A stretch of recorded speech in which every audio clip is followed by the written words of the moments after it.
Thank you so much for everyone who has been watching and enjoying Worst First. I love all of you very much. And thank you to our sponsors.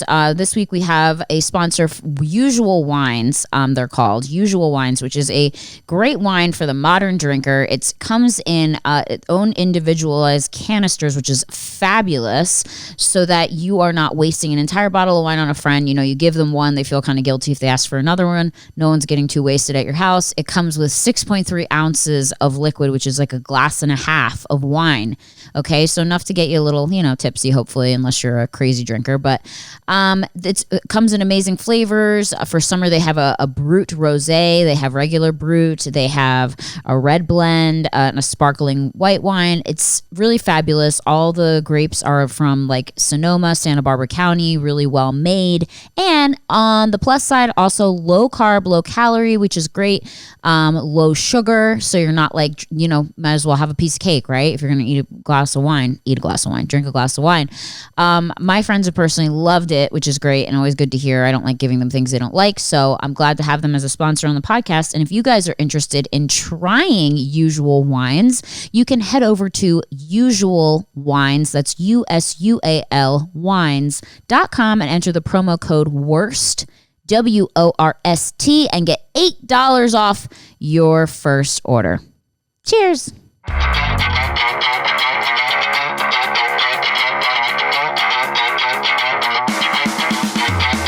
Hello, everyone. We are live. This is Worst First. I don't know why I'm doing like a Broadway thing, but we're going with it. Let's do it. I got Justine Machine. I was by your Instagram. By Instagram, Justine Machine. Justine Marino, who I've known for years. Well, do you remember where we met?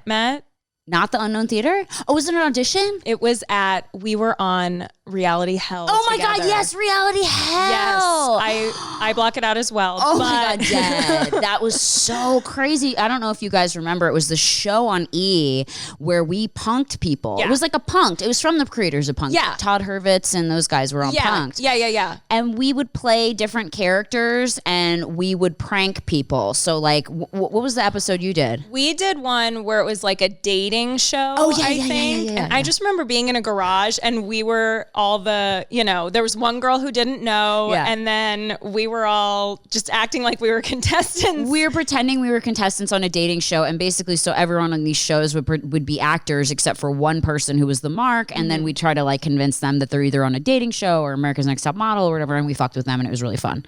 Yeah. And then it got canceled because they got sued by that one girl, the America's Next Top Model episode. No. Yeah, because she was like, I was positive I was on America's Next Top Model and they stooped me, and she was like, she got like a lawyer and sued E. Did you know that? No. And that's why the episodes didn't air. Like it was like they aired it one time. Right. And then it was it. That's crazy. So that's the first time we met. But anyway, Justine is a longtime comedian. She's been doing stand-up for over 10 years. She's hilarious. She just had a show on E. You just sold a show to E. I did. The Funny Dance Show. Yes, there's just one funny. It's only one funny. Just one funny dance show. One funny, not that funny, just the one. The not so funny dance. I can't. I'm dead. The kind of funny dance show. I can't. But anyway, that's congratulations. Thank you. Yeah, it started as a live show at the Comedy Store called Stand Up to the Streets as an homage to Step Up to the Streets. And it was just a case of a bunch of comedians dicking around, and it caught on. And they were like, we should put this on TV. Yeah, basically. It happened so fast. And it's crazy because, you've been in this business a long time too. You work on these things and you're Forever. like, this is going to be the thing. And then it's the one dumb thing that you don't think is going to be the thing. Yeah. And you're like, I was just doing that for fun. Yeah. Really? This? Vine. I was just like doing that for fun, and I was like, really, this? Exactly. I'm like, what about this little indie film I shot and put all my money into? They're like, no, that film can go fuck off. Like, oh, great. Exactly. Thank you very much. What about this thing I learned a trade to be able to do? Studied for 20 years. Yeah, basically. They're like, no, half-assed bad dancing. That's your lane. Stay in your lane. God. But no, it's so funny. And then I remember when you first started doing stand-up, and this is what part of like being on Worst First, we always tell the worst stories of things that have happened to us. And you used to work at Universal Studios with Adam Ray, right? Yes. You guys both worked there. So yes, Adam and I were both tour guides, not at the same time. He was a tour guide before me, but then when I was there, he was a character in the park. He was the random New York cop that's like not attached to any movie. It's just a cop that has a New York accent. Oh my God. And so I'd be walking through the park and I'd see him, but he'd have to talk to me in this accent, like in character. It was really funny. I'm dead. You're like, Adam, it's me. I know. I'm like, come on, dude. No, but he stayed committed. He's so good. Yeah, he's so good. He's great. So you would host the tours. You know everything about Universal Studios. Yes, I do. You'd be like driving the tram or in the front. I didn't drive. I love that everyone thinks you saw my car. I'm a bad driver. I should not drive This anything. Worst First is about you driving the tram off a cliff into the Jaws Lake. No. Can you imagine? All of a sudden, it's on a track. You don't even have to do anything. I know. You don't have to do anything. Everyone's like, it's part of the tour. We're like going down in flames. They're like, the effects are so real. You're like, no. You're actually dying. I need you to get a life vest on. Really, this isn't part of it. Oh my gosh. But yeah, I was a tour guide for 7 years. I went in as like a fresh-faced 22-year-old and I was like, this will be a fun summer job. And then 7 summers later, I was like, oh God, this is a long season. This is a really long season of my life. That's a great place to work though. How fun. It was really fun. It was great too because I just started stand-up like right around the same time that I started there. And there's another job you can do, because on the tour you have to do facts. Mm-hmm. My biggest note was stop making it about you because I just kind of like... You're like, so Universal Studios is great. But anyway, so you guys want to hear about my childhood? I know. Talk about scary. Screw the Jaws ride. No, I'm just kidding. They were like, Justine? I know. They're like, can you not talk about your dating life so much? I'm like, sorry, I'm trying to work out these jokes. Did you talk about your dating life? Well, on the tram? I would have a running joke of like, oh guys, I'm going on this date later. And then I'd pretend like the guy that dies at Jaws was my date. It was very stupid. And then I would just add to it to the point where I was just like doing a set loosely around the tour. It was like we didn't get any facts, but we got like kind of a half comedy routine. What's so funny is that exactly. She was funny, but we didn't get any information. Oh my God. I was kind of bad because by the end I was so over it, and there are these periods on the tour where you get so close to where they're filming because it is a real filming. It's a working set. Yeah. So they're always filming, back when I was doing it, Desperate Housewives, commercials, tons of stuff. CSI filmed on the soundstage. And you go through these things that are called quiet zones where you're like, I have to go off mic because we're getting so close to the filming. I would just like do really long quiet zones and just be like texting. I was the worst. Stop. I'd be like, guys, quiet zone. We're getting near filming. And everyone would be like, I don't see anything. Oh my God. You're just like an open field. You're like, they're filming some really small stuff. You can't see it. Oh my God. That's amazing. Okay. So tell me, you said you were working the tour one time and something happened. Something happened. So I was doing the tour and so the way it's set up is there's a driver, thank God. Yeah. Like they need a special license to drive it. And there are 4 cars. So I'm in the car with like,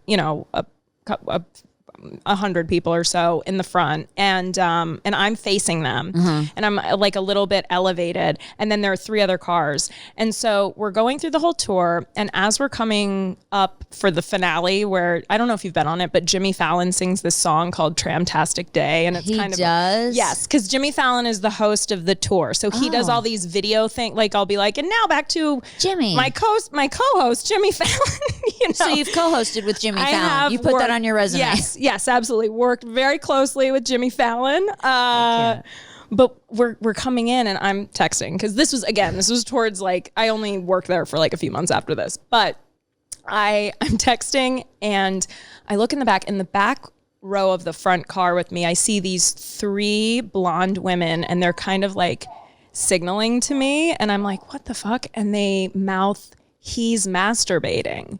And I'm like, what? And then I'm like, no, that's just your comic brain wanting it to be that, you nasty perv. And then I kind of look at them like, what? And they're like, he's masturbating. And then they kind of like tilt their head to the left, like nodding to the dude in their row. And there was a dude, I couldn't see anything, but from from what I could see, it looked like a dude who was probably masturbating. You just saw an arm just like. I just saw him like.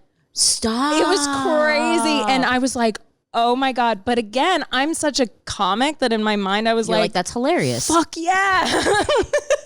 I love this. Like, I'm not traumatized. I'm not traumatized, but also I'm like, is it me? Is it my great riffing I'm doing on this tour? Is it Jimmy Fallon? Like, what is it? You just mouth back to them. You're like, that's funny. Yeah, I'm like, that's funny. Yes. Film it. Yeah. Film it. YouTube. Dead. YouTube. Yeah. Well, Make money. Yeah. What's funny is I texted people. I texted like the dispatcher in charge, and then I texted one of my friends who was a driver, Frank, who we just fucked around the whole time. Oh my God. And the dispatcher was like, "Oh my God, tell your driver immediately."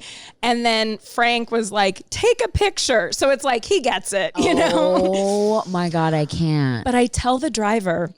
And there's no code for masturbating. Spoiler alert. There's no masturbating code at Universal Studios. None. No code. No code. So I tell the driver, and the driver's like, he just kind of looks at me like, is this bitch for real? And then he kind of like looks back and he's like, I guess I have to call in this masturbator. So he picks it up and he's like, and I just hear him be like, yes, masturbating. And I hear on the other line, the dispatchers in the driver's office just laughing their asses off. No. Yes.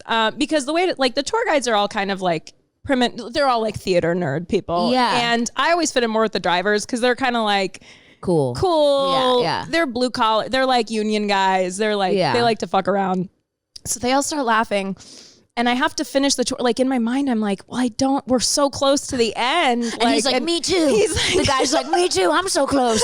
Just let me finish. Let me finish. So we pull in. Oh my God. The supervisor comes and like yanks the guy off the tram. He was a season pass holder, which I find hilarious. Were his pants down or open? They weren't down. I couldn't tell if they were open or not. I was just kind of like, oh my God. And you're on Instagram. You're like, I know. And I couldn't.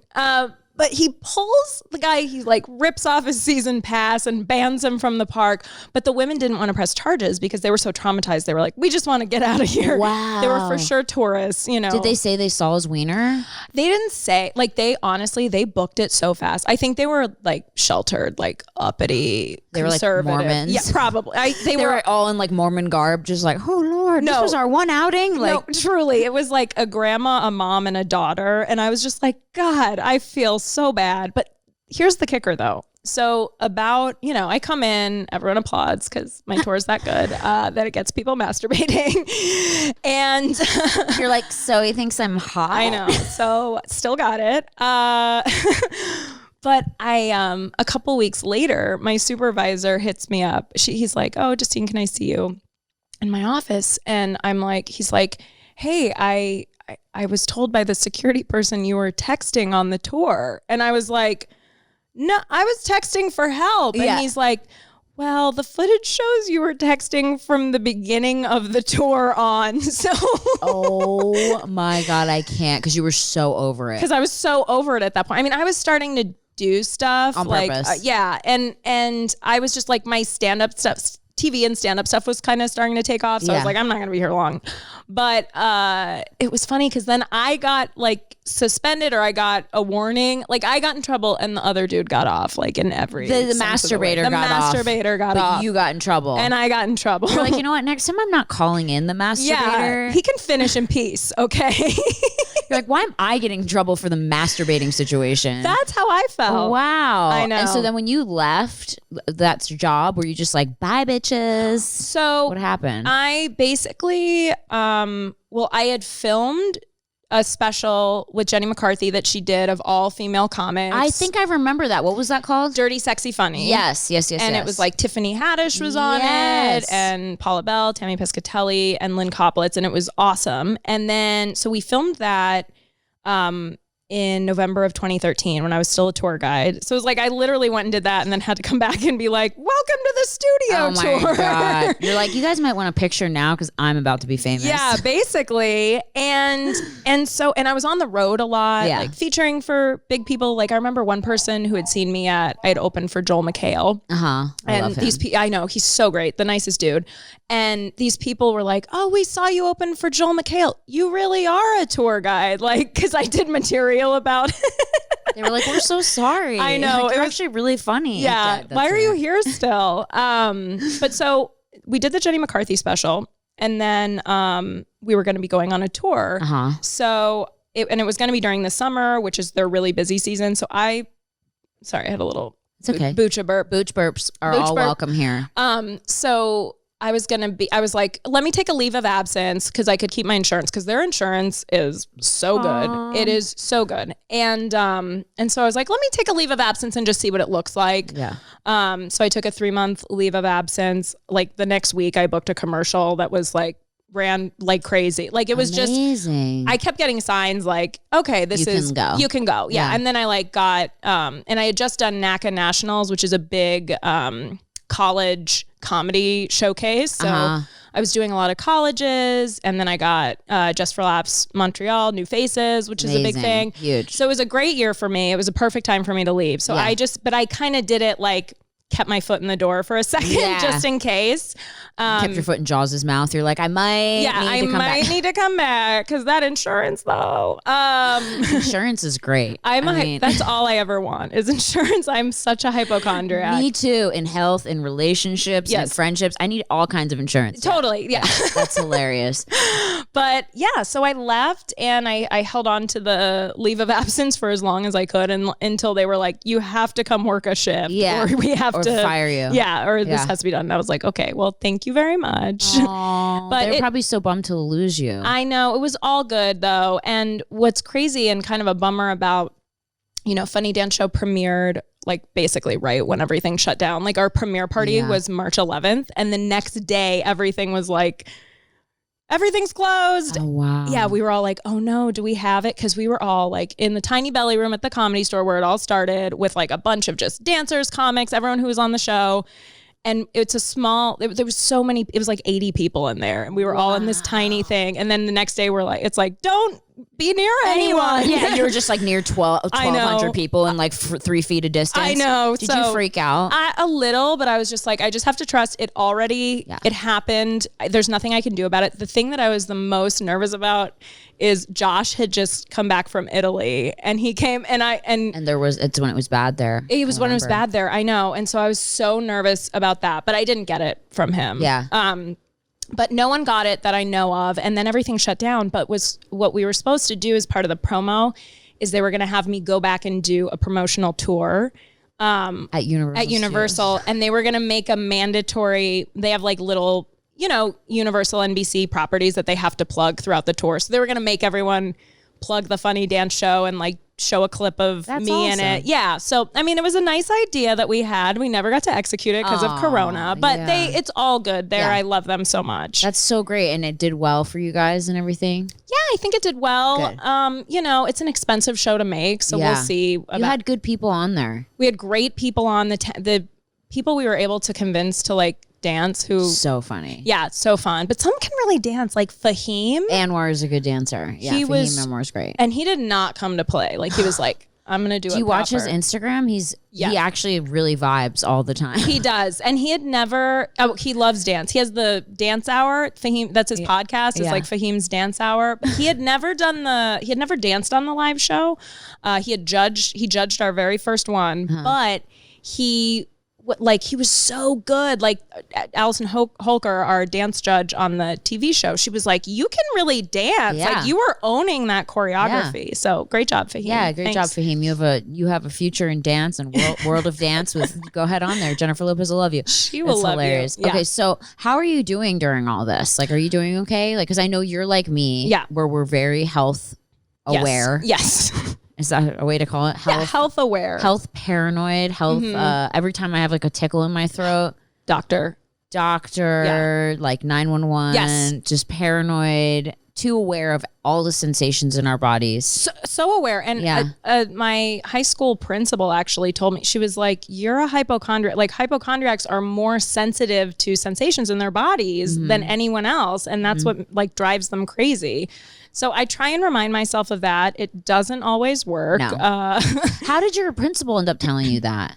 I think because I always thought I was sick and like going to the doctor, going to the nurse and stuff. And the principal came in. She's like, you know what? You're taking a lot of the nurses. Yeah, she's like, you're fine. Come here. Just put your. I know. You're fine. You're fine. No, I took my temperature this morning. It was 96.3. I'm like, am I okay now? Is it too low? No.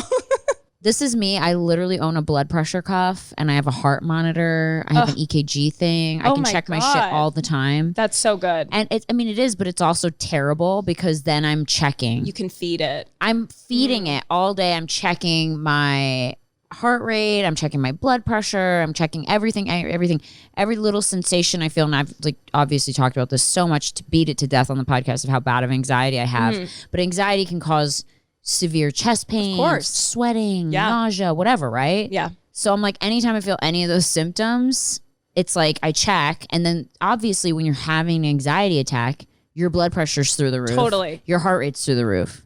Totally. And then that just, me seeing it makes it worse. It like confirms it in your head. Yeah, you're like, oh, I'm dying. I know. And then my little machine's like, hypertensive crisis.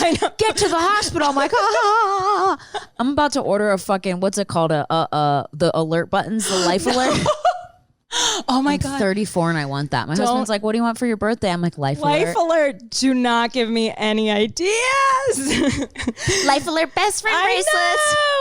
Oh my God. We get little beads on them and stuff. What is that? We're like connected to each other's life alerts. Like, oh no, Brittany's in trouble. We decorate them. It says BFF. They're like, you're not supposed to do that to it. Yeah. But okay. So funny. Yeah. I've only had a few panic attacks. Okay. But I do have really bad anxiety. Panic attacks are fucking awful. The worst. The first time I had it, I thought I was having a heart attack. Oh yeah, for sure. And mine, fall into more of like the obsessive, true OCD, like hardcore ritualistic OCD. Are you washing hands OCD and like cleaning OCD? Mostly, I'm a washer checker. Thank you so much for asking. Yeah. So I wash my hands a crazy amount. Like I remember when I was in second grade, I like couldn't play on the monkey bars because my hands were so dry because I was washing them. My parents were like, maybe it's time for therapy. Oh my gosh. Yeah. So I've always been really OCD. When did it start for you? I just remember when I was probably like 8 or 9, just like every time I would touch the dog, anytime I touched anything, I had to wash my hands. And it was like 3 times in a row, like very counting. Counting's a really big part of it. Counting and checking is a big thing for me. Did I unplug the curling iron? I got to run upstairs and check 3 times. 3 times. Yeah. I have a whole system. And my friend Justine Martindale, do you know Justin? I do. I know him just through comedy. I don't think I've ever met him. Yeah, so he's great. But anytime we leave my house, he's like, I'll go outside and let you do your routine. So still to this day, you do it? I do it a little bit. Just at this point, I am more aware that nothing is going to happen. But I just, for peace of mind, like I'm like if I have a little thing that I am obsessing about going to the doctor about, if it isn't cleared up in like 3 or 4 days, I'll just go for peace of mind. Same. And I think everyone should do that. I do too. That's what doctors are there for. I know. I have a specialist for everything. That's great. Yeah. So do I. Yeah. I mean, you've got to. I have a doctor like on call. Like literally I can like email him at any second and he'll respond. That's like my ENT. I emailed I had some ringing in my ear and I was like, of course, went and got like a hearing test. Yeah, like, you're like going deaf. I know. Justine Marino, I got to learn how to do sign language, special comedy. Can't. I'm dead. You're like, all I can do is Mickey Mouse right now, but we'll work. Dead. I can't. Yeah. So, okay. So you have the OCD situation, which I actually had when I was younger. I grew out of the checking, well, a little bit, but I grew out of the like touching and the running up and down the stairs. Mine was 8. My number was 8. So I used to do it 8 times, which was a lot. And I checked my curling iron 1,000 times. But isn't it the worst when you're checking and actually one time it is plugged in and then it just confirms you're like, oh, see? Well, see, the whole house, everyone would have been dead. The dog would have been fried like a fucking Saturday morning biscuit. That would have been it. Fucking little Fluffy up in flames. Well, and now painful death. Yeah, exactly. Now that I have a dog, especially, it's like the dog makes it so much worse. It makes it so much worse. But also, my boyfriend is the polar opposite. So he's like. We live in West. He's like, let's just leave the stove on and go out. I know. He's left the stove on before. I'm like, you know, that's my worst fear. No. While we're in the house, like I'll just walk by and be like, babe, the oven is still on. I forgot. Yeah, totally. Or he'll like. She said he's from Colorado, so I just adapted this like. I love your weed personality. I love your character. Hey, babe. Smoke another bowl. Why don't you just relax? Just fucking chill. Nothing's gonna happen. It's fine. That's basically him, by Wow. the way. You nailed him. There have been so many times when literally the back door is like, and we have a gate, a parking gate, but it's like. But you live in like Hollywood, right? I live in West Hollywood. So it's like dangerous. And the back door will be like, not like barely closed, not locked. And I'm just like, are you? He's like, sorry, babe. I was just getting some fresh air. Saw a problem. Just letting some weed smoke out. What's wrong? There's only gay people living around here anyway. Yeah, you know. It's crazy. Yeah, it's crazy. That gives me anxiety. I know it does. He's been better about it though. He's like, I know it's, a big thing for you. I will try to do better. But it's just so funny how opposites attract because I don't know how it is in your relationship. Oh my God, my husband's the exact same way. Like my husband could give a fuck. Yeah. Like how did we end up with these people? I don't know. I think maybe it's something where it's like, mentally I'm like feel more comfortable because I'm like, well, if someone's confident about this, I guess it's okay. My husband's shot like black tar heroin. I'm like, weren't you afraid of dying? Yeah. Like my biggest, like I'm afraid if I take too many, I leave. You know what I mean? Same. Meanwhile, my husband's like shooting heroin. I'm like, weren't you freaked out? Like, and he's like, no, man, it was chill. Yeah. He's like, I loved it. Oh, I know. I was like, I'm how? literally the same way with like any medication I take. Like if I take Advil, I'm like, I have to have the right amount of food in my stomach. Google it. Yeah, Google. Any side effects of any medications? Yeah. Oh, me too. Oh, I've Googled, can you take Tylenol and Advil? Like every time I take them, I re-Google it. My friend went to medical school. I text her. She's like, it's like, come on, Justine, you know this. Isn't it crazy because like people are out there doing insane drugs and we're scared of like Aleve and Tylenol. It's really, really wild. I mean, it's like, but I'm like, in our heads, we're like thinking, oh, we're going to be that one case where. Right. Oh, we're very, we don't know what happened, but don't take Aleve and Tylenol together. It's the legend of the Aleve and Tylenol. We call it the Justine Marino cocktail.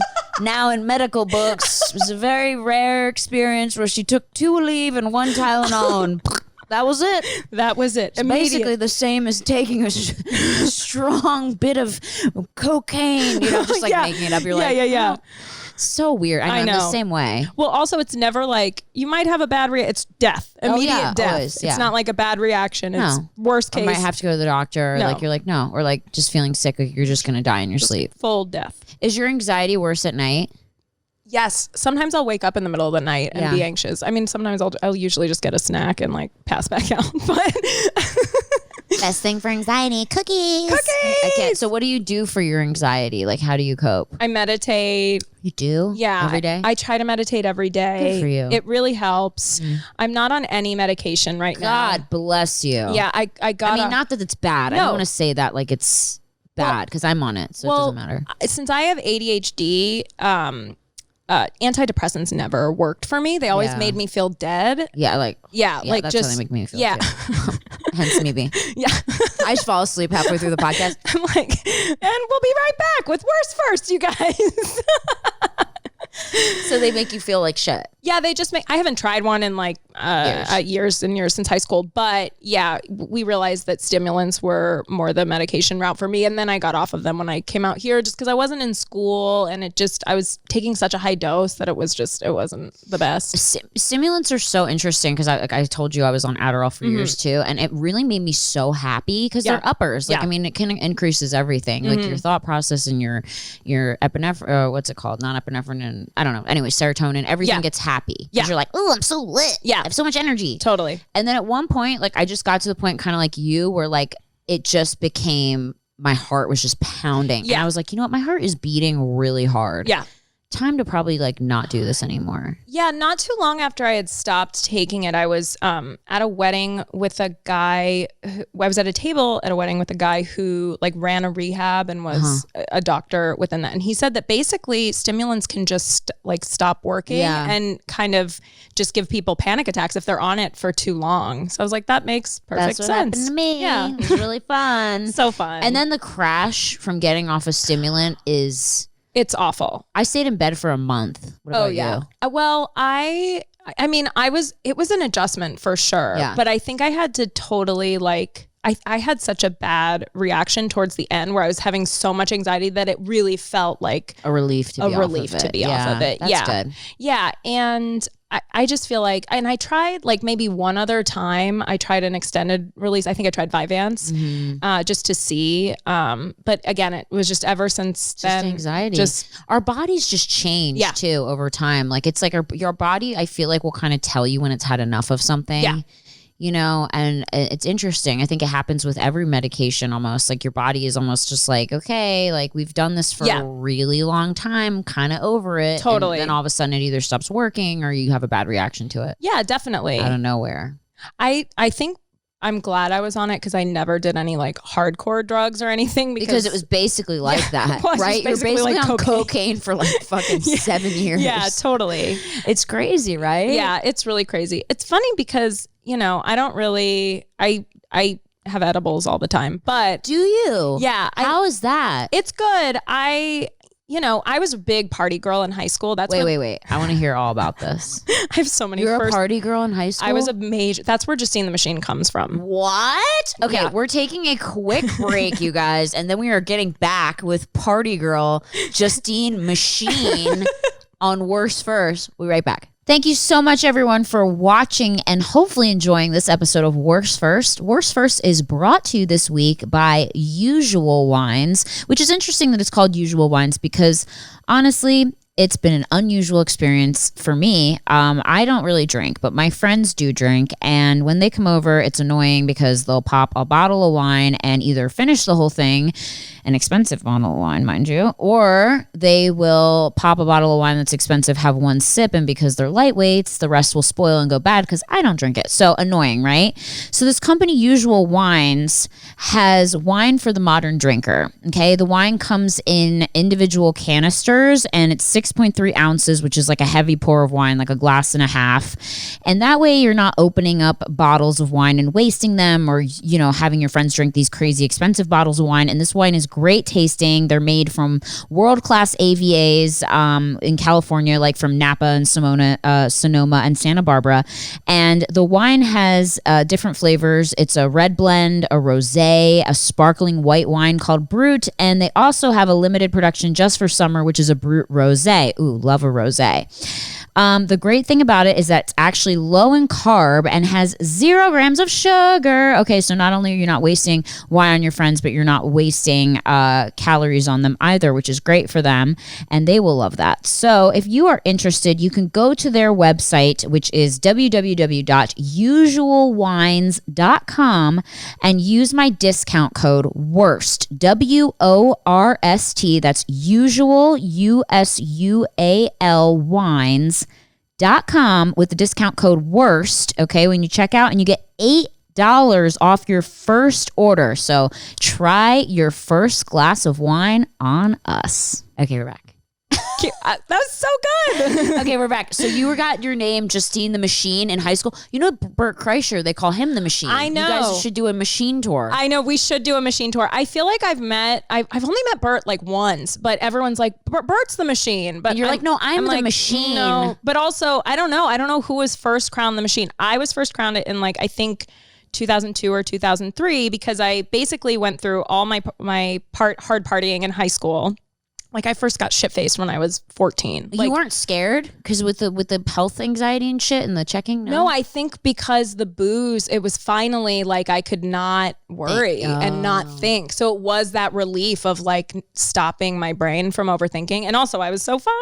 Not to mention how fun I was. Hello. But I first got really shit-faced in like the last day of 8th grade. 8th grade? Yeah. Was everyone in 8th grade getting shit-faced, or was it just a you thing? It was me and my two friends. My best friend's dad had like their family had a sick bar in the basement. It was so cool. And I mean, once they figured out we were replacing it all with water, he started locking it. But he's like, why are these all water? Oh I know. You and your little vagrant friends. I know. Jesus. And we were Catholic school girls. So and it was just you and girls? It was me and my two girlfriends at first. And my best friend was like, oh, let's drink some of my dad's vodka. And then we just like didn't know how alcohol worked. So we just drank way too much and all got shit-faced. Stop. And then... Did anyone throw up? Yes. You all threw up. No, my one friend threw up, and then the mom, my other friend's mom came in and was like, "Get the fuck up," because we were all like, "Bleh." Did she know? She knew, yeah. She's like, you little fuckers. I know. The friend threw up all over the toilet. Like there was no. Throw up in the toilet, dude. Yeah, bitch. Come on. Control yourself. She's in 8th grade. I know, right? God, get it together. Get it together, bitch. I know. So we all got drunk, and then I was definitely in the party. I went to an all-girls Catholic school, and we were just like the party girls. Oh my gosh. Yeah. And in uniforms, just getting wasted. So we didn't have uniforms. Oh, you didn't? We had uniforms in middle school. Okay. So that last day of 8th grade, uniforms. Yes. But I mean, there was a dress code, but since it was all girls, it wasn't like we're all slutty and, hooking up. It was more like everyone's in their pajamas, It was more oh my like gosh. no boys are around, so we can all look like shit. You're like, who cares? Yeah. It was more that vibe. But I was definitely, and then I remember my junior year, I hung out with all seniors because my friends couldn't handle my party lifestyle. They couldn't handle the machine. They couldn't. They were like, this machine is a lot. Yeah, they were like, she's too much. I remember one night I was like, I had gotten out of designated driving like so many times, and I think the fight was because I didn't want to be DD. I was like, no, but I want to get shit faced, and then I was like, well, I'm gonna go over to my friend's house with the fun mom who buys us alcohol and lets us all drink it there. I'm just thinking of Mean Girls. Hey guys, I'm the fun mom. That's exactly what it was, to be honest. Oh my god. Yeah, so I hung out with them. With like all the older seniors, and her brother was older and could always get us weed and booze.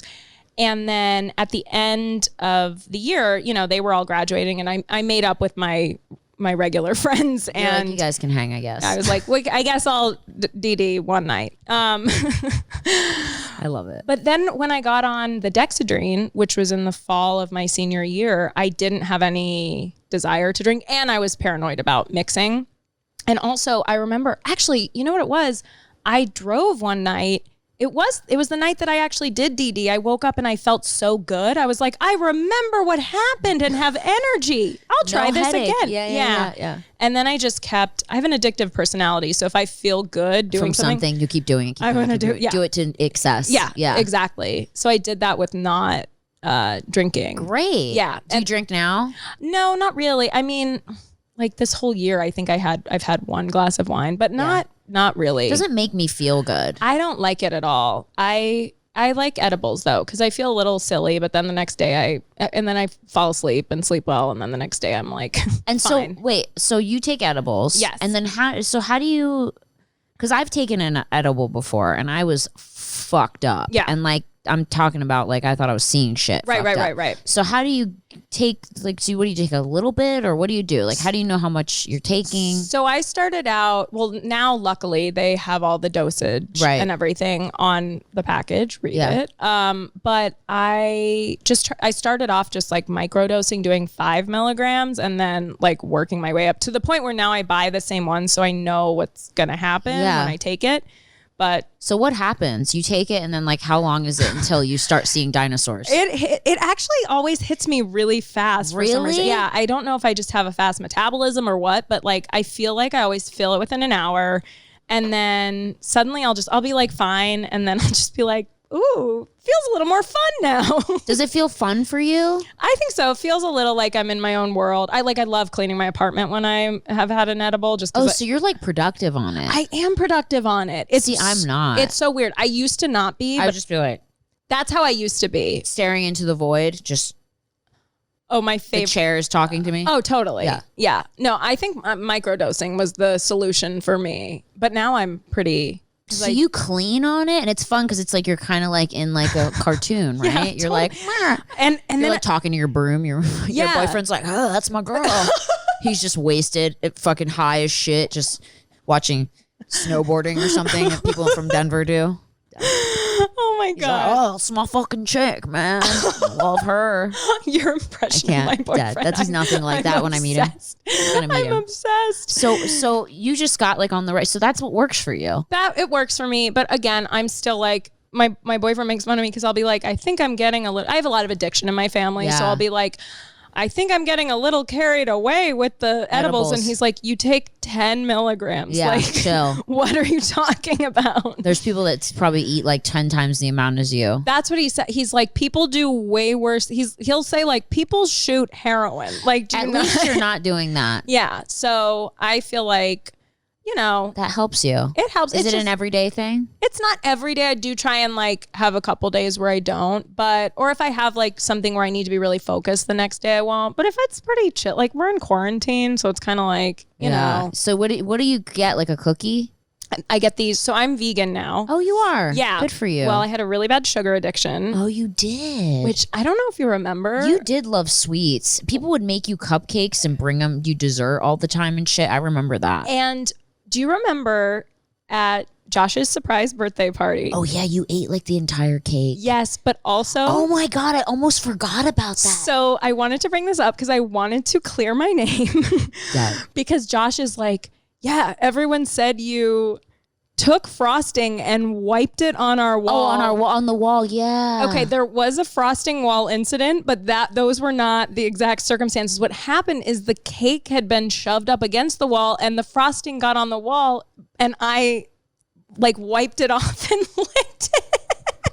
So it wasn't that I do remember you spending a lot of time with the cake. I feel like you kept coming over and being like, you still at the cake? Oh yeah, Justine, enjoy it. And I was just like, but I had to stop like dairy and eggs. I forgot about that. And then fucking Rel Battle broke our lamp and it was like such an expensive lamp and we were so poor at the time. And I was like, you broke our fucking lampshade. Remember somebody got in a fight? There was a fight. Yes. Oh, yeah. Yes. I left right before. So Jamar walked me to my car. Yes. And then like a fight broke out right after. It was insane. Yeah. And I was like, in my apartment, why? I know. They just started fighting, like knocked the lamp over and broke it. And I was like, I had like $2 in my bank account. Oh, I get it. We all did. You know, remember? Yeah. And then I begged him to fix the lampshade or get another one. He just never did. And I was like, I was so sad about that. Anyway, but that's funny. You know what's so funny? You just like unlocked a memory. Yeah. Like I didn't even remember about that. And then I just remember you were standing by the cake, just having a great time, not talking to anybody, just. I know, but it's funny because now you eat no sugar. I'm sorry, we like totally went on I know we did. So sorry. This is so ADD. Tangent. Yeah, we haven't seen each other in forever. Right. But yes, so I don't eat dairy or eggs. Basically, I was vegetarian, but I was still binging on sweets because I mean my jam is like cookies, ice cream, all that stuff, cake, obviously. But I went vegan for a month and then I felt so good that again, kind of like the addict stuff, I just kept doing it. And now if I eat any of that shit I used to eat, it will literally make you me sick. Ill. Yeah. Yeah. So you don't eat any sugar? I eat some sugar now, but I think because what I usually eat, sugar. it's more healthy. So I don't feel as like, and also I just have such a better relationship with my body and myself and just being older. Like before it was so like, I don't know. I mean, I was so skinny when I first met you. I was like, you were like very, very thin. Were you struggling with that? Yeah, stuff? I had an eating disorder, and I think I even talked. I mean, I talked about it on stage. It's not like it's a secret. I've talked about it pretty openly. But I was like in the throes of it when I first started stand up. So I was super skinny. So then whenever I was around sugar, I had no control. Was it a binge situation, a binge and purge, or was it more of an anorexia situation? It was technically, I would say more like, I mean, I think the weight I was at, it could be considered anorexic. You were so. I mean, you look really thin right now too, but you were literally like, I remember skin and bones. Yeah, I was like 20 pounds lighter than I am now. Yeah. But it was more of like, and I was probably eating like 1,500 calories a day, but I was exercising so much. I remember that actually. Yeah, you were addicted to exercise. Yeah, I was addicted to it and it would get in the way of everything. Like, I gotta run. I gotta get on the treadmill. I remember that. I like didn't go to Disneyland with friends one day because I was like, I can't miss my workout, you know? Wow. Yeah, it was a bad How place. did you work yourself through that? Because I know there are a lot of my listeners are women who, you know, obviously like I struggle with my mental health with anxiety and stuff like that, and I've been in the eating situation as well. I've had like a lot of unhealthy relationships with food. How did you work your way through it? Well, I think I talked about it in my stand-up, which was really healing because I was able to laugh about it and acknowledge it, and you know, making fun of it out loud kind of took the power out of it, because I think A lot of times when you have an eating disorder, it's like your little secret. You think no one knows, but everyone really does know, you know? So I think that was really helpful. I did go through some treatment, never inpatient, but also my hypochondria really helped because I went to the doctor to get evaluated and my resting heart rate was 30 beats per minute. Were you alive? I don't know. And they say anything under 50 is like... So basically they were like, you got to get it up. Like the doctor was calm, but he was like, you got to stop exercising basically for a while. Wow. Yeah. And you were so thin. Wasn't he like, oh yeah. Talk about how thin you are? Yeah, like, totally.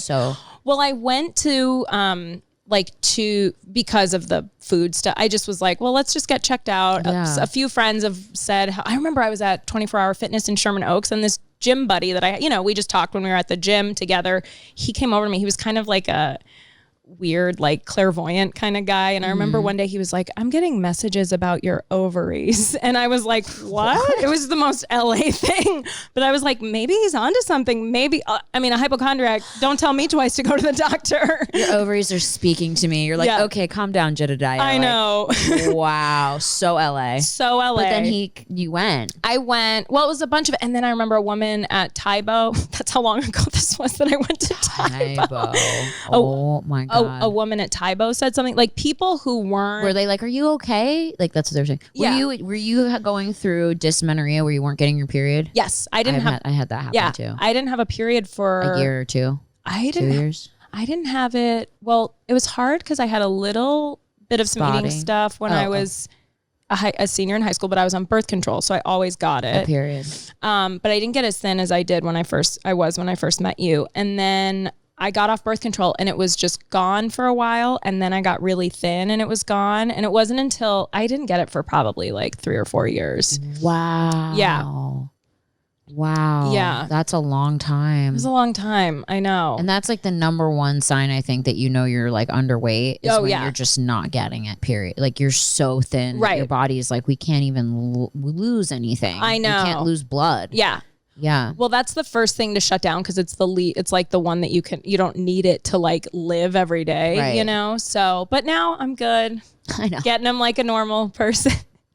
Periods are real strong now. I'm bleeding right now. Hey. Oh, you are? Welcome to the blood party. Yeah, blood party. My shit's gotten so much worse though, my 30s. Have you noticed anything different? Like my periods just went like I developed endometriosis. Oh my God. And fucking cysts and all kinds of fucking bullshit. I haven't had anything like that, luckily. But again, I will get like cramps that are pretty gnarly the first day. Yeah. But otherwise, it's pretty okay. But again, it was jarring having not had one for a while. You're like, fuck, I kind of don't want one again. I know. Fuck, I did like not having it too. I didn't get mine for like a year one time and I was like, this is great. Yeah. But then I know there's stuff you can take that makes you not get it, but then I just feel like that's unhealthy if you're like supposed to be getting it and you're not getting it. I'm like, is it blood just like building up? Like what is happening? You know? My psychiatrist at the time, who I spoke to for, when I was a senior in Denver to like the first couple years I lived out here, he was like, it's healthy to shed that layer and it's like cleansing and stuff. So he was like, I don't recommend just not having one.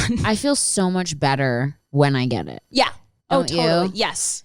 It's just kind of like a relief. Do you get the really gnarly shit before it where you're like mood swingy, fucking craving everything, gain 10 pounds of water weight? Like, do you get like that too? Yeah, I definitely do. I definitely notice that like my pants fit differently. Yeah. And I definitely get a little bit more weepy. I get more anxious. Like that's kind of anxiety is so bad before the period. I noticed that. It's like, ugh. And so that I definitely experience. And then like I said, like a little crampy. Yeah. I started tracking it because I was like, this is interesting. I'm noticing like when I'm having a severe panic attack, and I started tracking every time I'm having a panic attack with my cycle. Mm-hmm.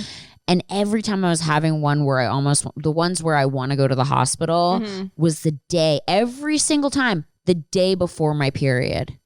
So now I'm like a little bit more prepared. Yeah. And I'm like, okay, so I'm coming up on my period. Yeah. I know that I'm going to have a fucking gnarly one. Right. So I try to like, either take like something to calm me down, like I take like a CBD that calms me down, or magnesium glycinate. Have you ever heard of that magnesium glycinate? No. It's a great, just magnesium's great in general for people who have anxiety. Right. Magnesium glycinate is very calming. So you take it before bed and you're just calm as fuck. So if you ever don't want to take your edible, magnesium glycinate. That's good to know. Absolutely so good for your body too. That's great. And so I just started getting like more conscious of it, but also like doing research about so many women go through this, and like some so badly where it's like considered premenstrual dysphoric disorder, PMDD. Yes, I've heard of that too. And of course I thought I had it. I'm pretty sure I do have it because it gets so bad. Like, my boobs will go from like a D to like an F. I gain 10 pounds of water weight. I have no energy. I have to sleep for like 12 hours a day. I'm grumpy. I eat like a monster. Like just totally gnarly, right? And the only thing is like there's like nothing really. I mean, they're like, oh, you can get on birth control, you can take antidepressants or whatever, but there's not like one specific thing that really helps people with it. And it sucks because so many women deal with it. Right. And I'm estrogen dominant, so I like have way too much estrogen, and so like birth control is not like ideal for me. Sure. So it's like, it's kind of crazy that we go, like, people don't realize, men especially are just like, I mean, not to like, I'm not hating on men because I love men. God bless you, men. Yeah, thank you. But you guys are so lucky with your wieners. I know. Fuck. Yeah. Like, how lucky. Yeah. Just something you can fucking yank on whenever you want. You don't have to worry about it bleeding or. And it hangs out. You can see what's going on. You don't have to wonder like, is there something festering inside? Like, have you ever gotten a mirror and just. Of course. What the fuck? Is this fucking right? Of course. Is this okay? And then you can't like really look all the way inside because you don't have a fucking speculum. Right. It's hard. It's hard to have a vagina. It really is. Sure. I mean, we love the hair. We love the makeup. We love being girls. Yes. But fuck, man. I've had dreams about having a penis, and I was like, fuck, that would be so rad. I had a dream that I had a penis like not too long ago, actually. It's fun. And you're like, dude, it's so chill. Like, all I do is just like, it's there and I can fucking play with it and like go pee and like smack it and like go pee anywhere. Go pee anywhere. I can't pee outside. I always pee on my jeans. I like am the worst. For as much of a party girl I was never You're always peeing on yourself. I can't. You're like, well, could love a penis. But no, it's kind of crazy to think about. And then like the thing is like, you can't get your ovaries removed because then you go through menopause. Right. Because some guys are like, well, just get them taken out. Like, it doesn't work that way. Because then your whole body just goes, oh, we're 100. Time to die. Yeah, time to die. God, then death sets in. I mean, some people have, hysterectomies and partial hysterectomies, and I've talked to people and, but it does, like, one girlfriend that I have that had a hysterectomy, she's like, man, fuck, did things change? Like, she's like, I'm so glad not to have a period because she was having such bad periods, but she said she just aged like a motherfucker. Really? In like 2 years, like right after it, she said she went through menopause, which was insane. Yeah. Because you get like hot flashes, mood swings, like all kinds of stuff. She said out of nowhere, she would just become like start sweating and like suffer. And that would freak me out. Wow. Yeah, me too. So she said that happened. And then she said her skin got really dry and she got a bunch of wrinkles and age and she gained a ton of weight. And I was just like, you know what? This is just like a lose-lose. Yeah. Then we're just fucked either way. Why couldn't I just have a Yankee? I know. I want a Yankee. I want a Yankee. I want a Yankee. I want a Yankee. Anyway, how did we get? I don't know what happened. Periods and Yankees, guys. Back to periods and Yankees. That should be a podcast. Should we start it? Welcome back to Periods and Yankees. No, but it's so funny to like try to explain to a man. Is your guy sympathetic to you in these situations and helpful? He is very sympathetic. Like if I'm like, it's not a great time, he's like, why are you being such a bitch? No, he never says that. But he's like, are you okay? And I'm like, it's not, just leave me alone, So you guys have been together 7 years. Yeah. That's so long. Yeah. Coming up on 7 years. What's the secret? Because you sound like you still really love him. Yeah, he's great. You're not like, man, we've been together 7 years, which some people. I know. Well, it is what it is. No, I imported him from Denver. I love that. We did long distance for a while, so I don't think we had the opportunity to really like overdo it with like being able to see each other and too much and get sick of each other. Yeah. So there's that. Also, he's in entertainment, but in a behind the scenes kind of way. He's an animator, so it's not competitive. Not competitive, which, I've dated comedians and actors and stuff, and it's so competitive. Yeah, it gets competitive, and also it's like who gets to shine. Only one person's gonna really shine at any given moment. You know, very rarely do you have the two like shining perfectly together. So, and especially where I feel like J-Lo and A-Rod, like that's a perfect example. Yeah. But they're older and they're both established, you know. So but I also feel like he really lets her shine more than him. He does. Exactly. So that's the thing, is I'm always going to be the shiny one, and he gets it.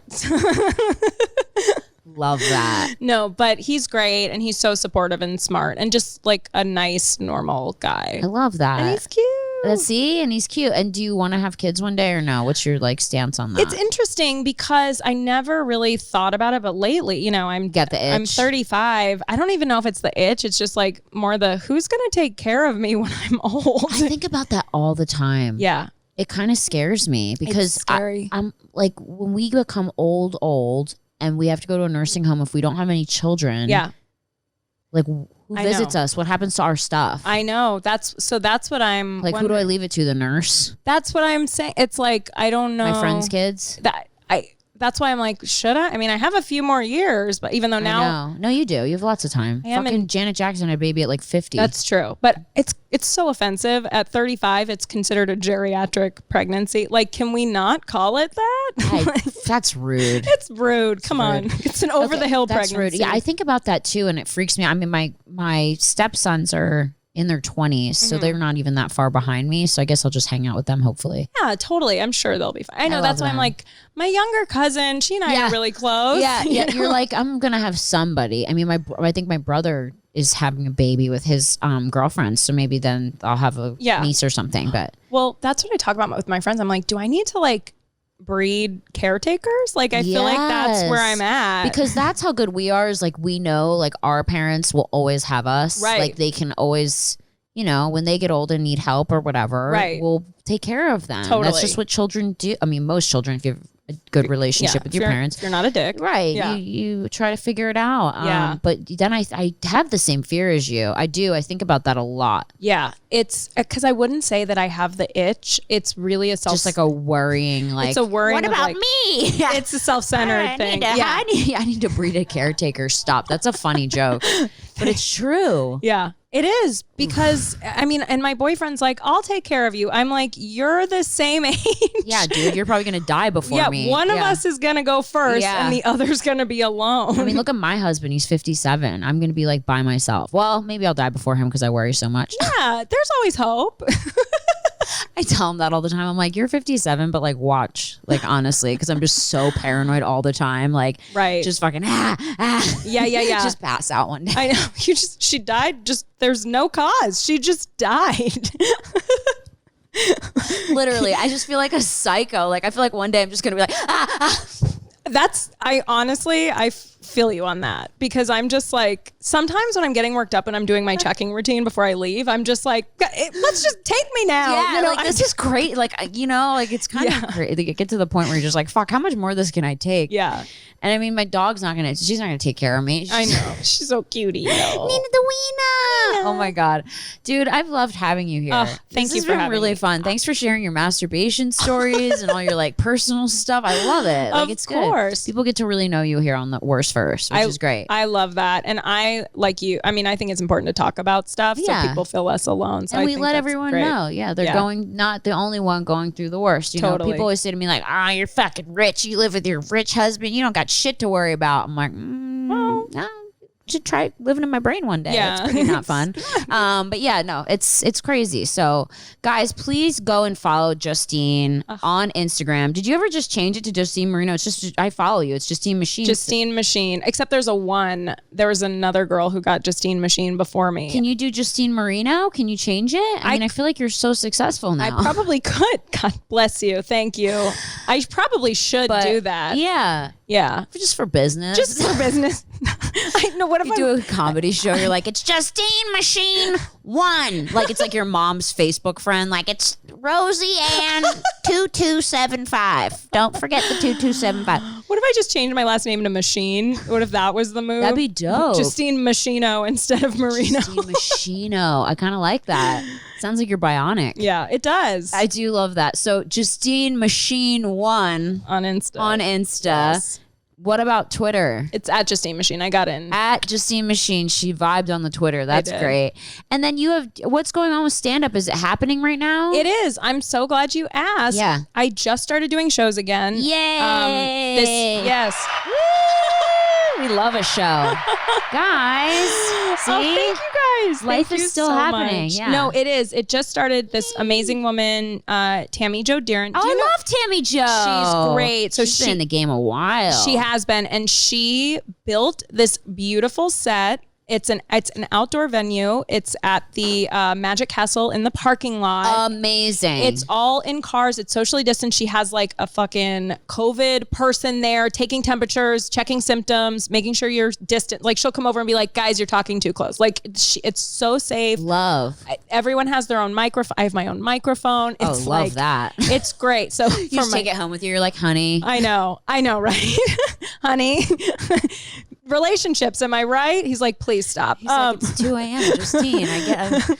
So that's great. So that's great. So it's where's the info on that? So you can go to nightout.com, and if you just look up, or if you look up the hashtag the hashtag Magic Asphalt. Magic Asphalt on Instagram. Hashtag. On Instagram.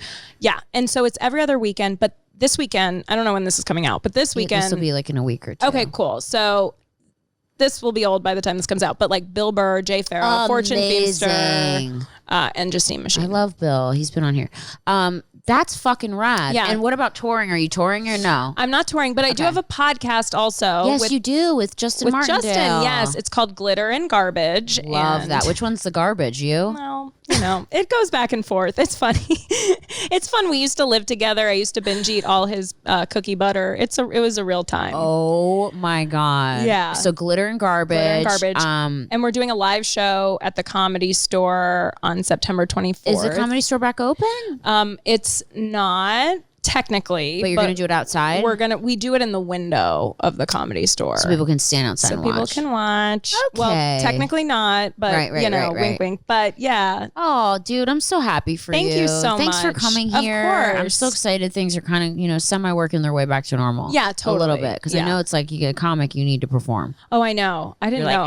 No. Yeah. I didn't know how much until Justin and I did a live show at this. We did a live podcast at the end of August, and afterward, I was like Josh came and was like, you look like you just did a bump. Like I was like on one afterward, like I missed it so much. Yeah, I know. I know. I'm hearing that from a lot of comics. They're like, I don't know what to do with myself. I'm freaking out. Like they just, anyway. Totally. So follow Justine. Make sure to check her out. And thank you guys so much for tuning in. We'll catch you next week on War Stars. Bye.